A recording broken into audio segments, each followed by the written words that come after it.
Iran's history is marked by repeated cycles of violence. Mass graves dot its earth. Survivors and victims are in a constant battle against forced erasure. Impunity prevails, and debates on legacies of violence are repressed.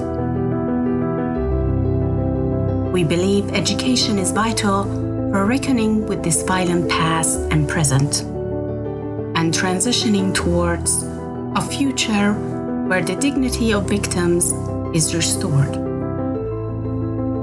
A future built on the pillars of transitional justice: truth, justice, reparation, and guarantees of non-repetition.